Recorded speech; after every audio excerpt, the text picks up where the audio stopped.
Picture this. It's your wedding night in medieval Europe. But instead of romantic privacy, your bedroom is filled with witnesses. Church officials stand ready to bless the marriage bed.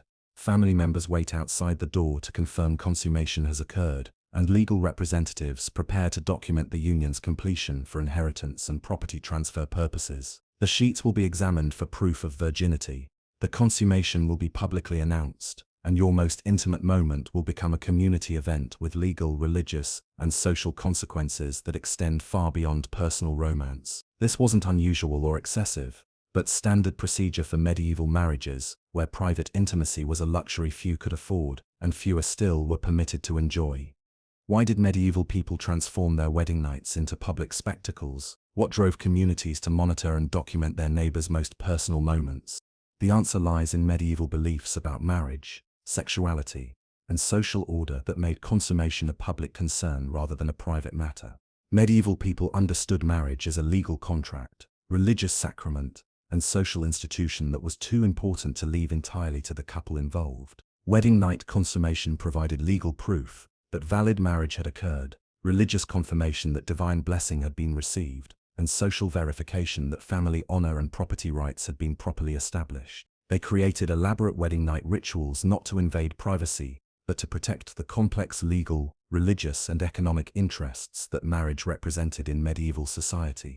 Medieval wedding nights began long before the couple entered their bedroom, with elaborate preparation rituals that involved entire extended families and communities in creating the proper conditions for successful consummation. These preparations weren't just romantic gestures, but practical necessities that addressed the physical, psychological, and social challenges of arranged marriages between couples who often barely knew each other and were expected to perform intimate acts under enormous public pressure and scrutiny.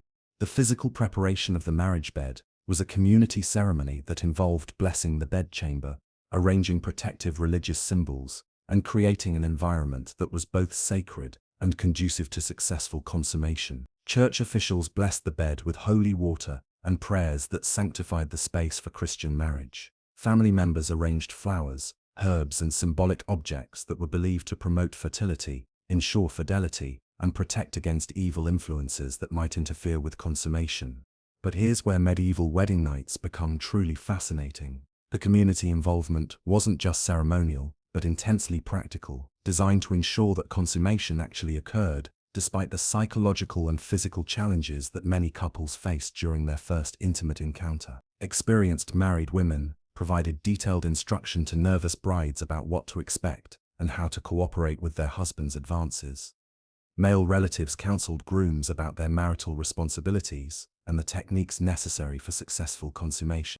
The religious framework surrounding medieval wedding nights created elaborate theological justifications for community involvement in marital intimacy that transformed private sexuality into public religious duty. Church teachings emphasized that marriage existed primarily for procreation and secondarily for preventing sin through channeling sexual desire into sanctified relationships. This theological framework made consummation a religious obligation that required community verification to ensure that marriages fulfilled their spiritual purposes. Wedding night blessing ceremonies involved priests or other religious officials who sanctified the marriage bed, provided prayers for successful consummation, and sometimes remained nearby to offer spiritual guidance during the couple's first intimate encounter. These religious interventions weren't viewed as intrusive, but as essential spiritual support that helped couples overcome natural modesty and fear to fulfill their religious duties as married Christians. The timing of wedding night activities followed carefully choreographed schedules that balanced religious requirements, family expectations, and practical considerations about privacy and consummation success. Wedding feasts continued until specific times that allowed adequate celebration while ensuring that consummation occurred during religiously appropriate hours. Family members and friends escorted the couple to their bedchamber at predetermined moments, often with elaborate processions that formally transferred the bride from her family's protection to her husband's authority. The bedding ceremony was perhaps the most intrusive aspect of medieval wedding nights, involving community witnesses who literally put the couple to bed together and waited nearby to confirm that consummation had been completed successfully. This ceremony wasn't merely symbolic, but served crucial legal functions that established property rights, inheritance claims, and family alliances that depended on proof of valid marriage consummation. The social pressure surrounding medieval wedding night consummation created enormous psychological stress for couples who were expected to perform intimate acts, while knowing that their success or failure would be publicly evaluated and documented. Many couples were virtual strangers who had met only briefly before their wedding day, yet they were expected to achieve successful sexual intimacy within hours of their marriage ceremony, while under intense scrutiny from family, community, and religious authorities. Young brides often received their first detailed information about sexual relations on their wedding days, sometimes just hours before consummation was expected to occur. This lack of preparation created enormous anxiety and confusion that was compounded by physical pain, emotional stress, and the knowledge that failure to consummate could result in marriage annulment, family disgrace, and economic catastrophe for both families involved in the marriage arrangement. The class differences that shaped medieval wedding nights created vastly different experiences for noble families versus common people, with wealthy couples enjoying more privacy, comfort, and preparation time, while poor families faced greater community scrutiny and fewer resources for creating appropriate consummation conditions. Noble wedding nights took place in private chambers with elaborate furnishings, personal attendance, and multiple days of celebration that allowed couples time to become acquainted before consummation was required. Wealthy families could afford to provide their daughters with extensive preparation for marriage, including detailed education about sexual relations, comfortable wedding night accommodations, and personal servants who could assist with the practical aspects of consummation while maintaining some degree of privacy. They could also afford to delay consummation if initial attempts were unsuccessful, allowing couples multiple opportunities to achieve successful intimacy without immediate community judgment or legal consequences. Common families faced harsher realities, where wedding night privacy was limited by small living spaces, large households, and economic pressures that made elaborate wedding celebrations impossible. Peasant wedding nights often occurred in shared family quarters with minimal privacy and immediate expectations. Successful consummation that couldn't be postponed due to work schedules, seasonal agricultural demands, and limited resources for extended celebration periods. The legal documentation of wedding night consummation involved detailed record-keeping that established proof of valid marriage for inheritance, property transfer, and legal dispute resolution purposes. Marriage contracts included specific provisions about consummation requirements, timeline expectations, and consequences for failure to complete marital obligations within designated periods. These legal frameworks made wedding night success a matter of family financial security rather than merely personal romance. Church courts maintained jurisdiction over marriage validity disputes, but often centered on consummation evidence, requiring detailed testimony from witnesses about wedding night events, physical examination of alleged evidence, and legal determinations about whether valid marriages had been established through successful intimate relations. These ecclesiastical legal proceedings created public records of private intimate details that became part of official court documentation. The physical evidence required to prove consummation included examination of bed linens for blood that would confirm female virginity, and successful defloration, testimony from witnesses about sounds and activities observed during the wedding night, and sometimes physical examination of the bride by experienced women who could verify that sexual relations had occurred. This evidence collection transformed intimate moments into legal procedures with official documentation and community verification. The preparation of medieval brides for wedding night consummation involved elaborate educational processes that combined practical instruction with moral guidance about wifely duties and sexual submission. Mothers, aunts, and other married women shared detailed information about male anatomy, sexual procedures, and techniques for enduring potentially painful first encounters while fulfilling their religious and legal obligations as wives. These instructional sessions often occurred on the wedding day itself, creating last-minute education about intimate relations for young women who had been deliberately kept ignorant about sexuality until their marriage was imminent. The information provided was typically clinical rather than romantic, focusing on duty fulfillment rather than pleasure-seeking, and emphasizing submission and cooperation rather than mutual enjoyment or personal satisfaction. The role of alcohol in medieval wedding night consummation cannot be understated, as wine and other alcoholic beverages were routinely used to reduce anxiety, decrease pain sensitivity, and encourage cooperation from reluctant partners who might otherwise resist intimate relations with virtual strangers. Wedding feasts included significant alcohol consumption that continued into the bedding ceremony, creating intoxicated consummation experiences that were considered normal and appropriate for successful marriage establishment.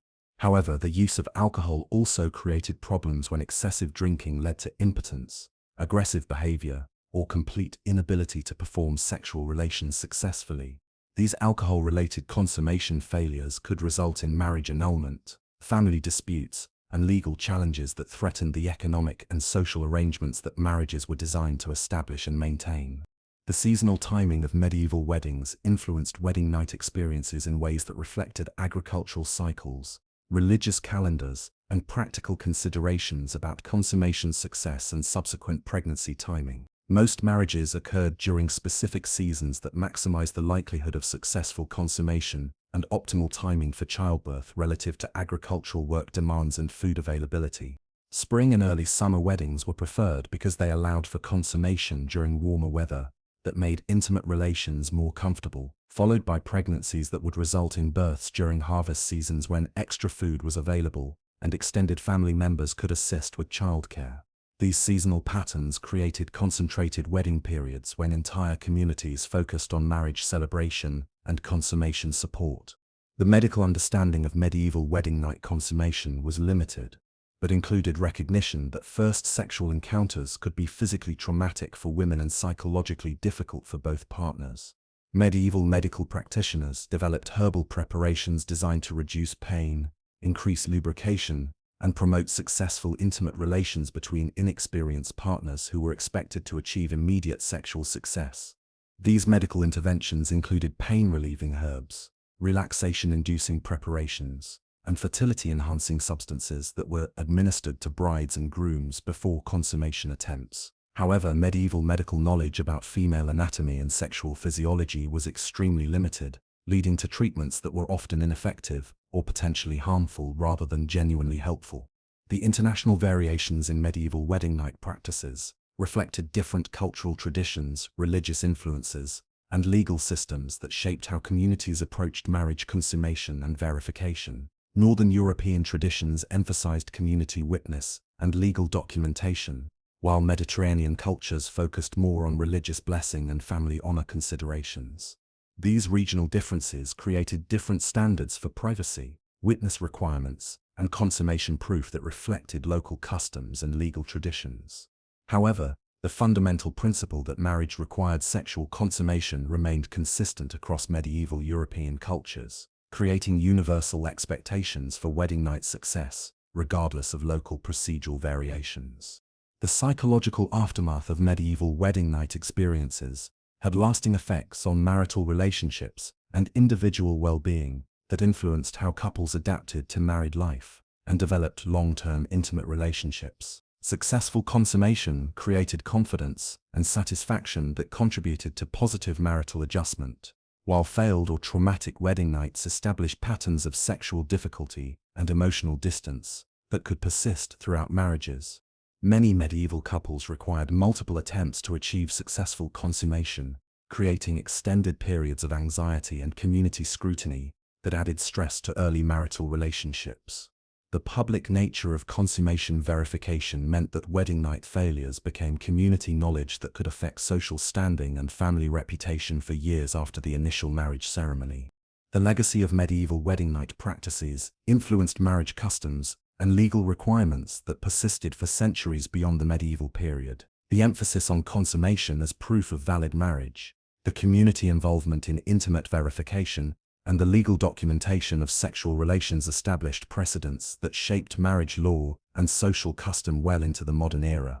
Contemporary marriage practices retain elements of medieval wedding night traditions, including the expectation of sexual intimacy as a marriage requirement, the legal recognition of consummation as marriage validation, and the social celebration of marriage as a community event rather than merely a private relationship between two individuals.